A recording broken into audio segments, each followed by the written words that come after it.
Britain collected 250 years of free labor from Jamaica.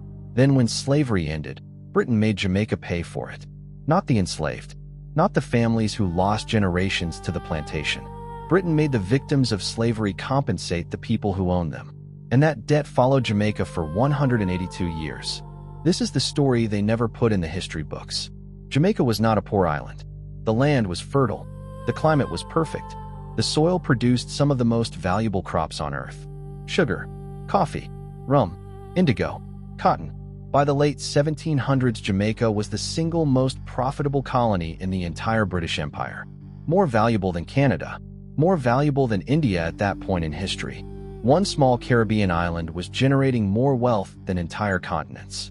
But walk through any Jamaican village in that same era, and you would find no schools, no hospitals, no roads connecting communities, no running water. Because every single dollar that left Jamaican soil went directly to Britain. The people who built that wealth with their bodies lived in wooden shacks and died without names in official records. In 1833, Britain announced the abolition of slavery. The world called it progress, called it justice, called it the right side of history. What they did not announce was what happened next. The British government paid out £20 million in compensation for the end of slavery. £20 million, the equivalent of $17 billion today. Every single penny went to the slave owners. Not £1 reached the people who had been enslaved. Not 1 shilling, not 1 penny. And to fund that compensation payment, Britain took out a massive government loan.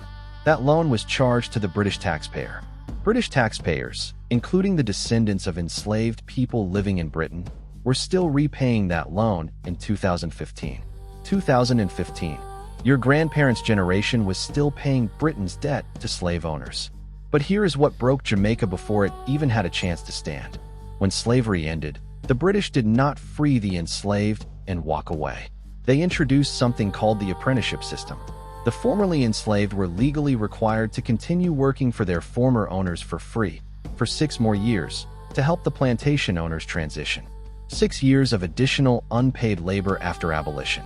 And when that ended, the British colonial government structured land ownership so that formerly enslaved Jamaicans could not access fertile land without paying prices deliberately set beyond their reach. They were free, but the system made sure they stayed poor. Then came independence.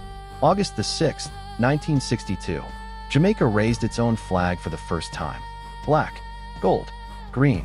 The crowds in Kingston that day believed everything was about to change. What they did not know was what their new government had just inherited. Decades of colonial infrastructure designed to extract wealth outward, not build it inward. No industrial base.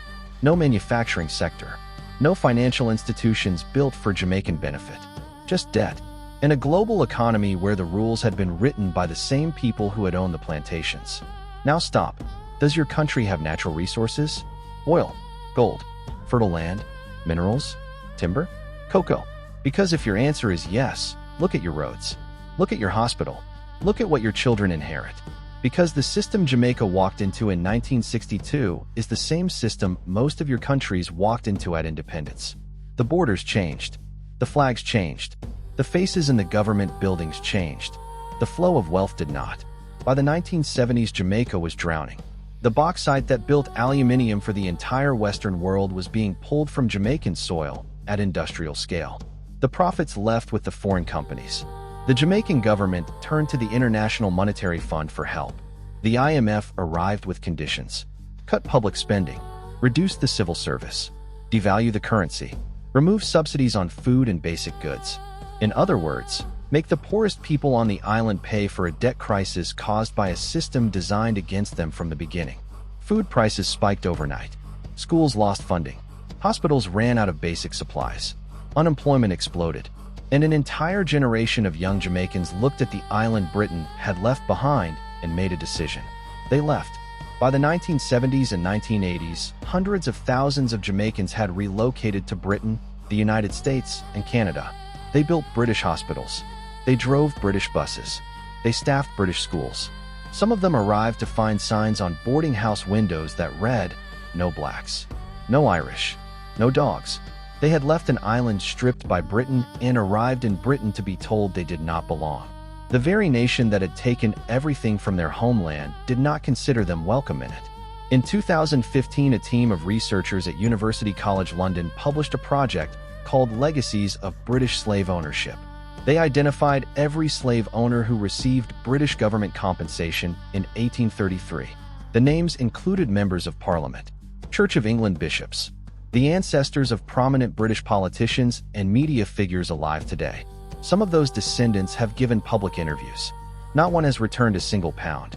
The British government has repeatedly refused to pay reparations to Jamaica or any other Caribbean nation. In 2015, then Prime Minister David Cameron visited Jamaica. He told Jamaicans it was time to move on from slavery. He said Britain should not be made to feel guilty. He did not mention the £20 million paid to slave owners. He did not mention the loan British taxpayers were still repaying that same year. He announced a prison building project instead. Today, Jamaica carries a national debt that consumes more than half of government revenue in interest payments alone. Half. Every school, every hospital, every road, every public service. All of it funded from what remains after the debt is serviced. A debt built on the foundation of 250 years of extracted wealth that was never returned. The land is still fertile. The people are still working. The wealth is still leaving. And nobody has been charged. Nobody has repaid.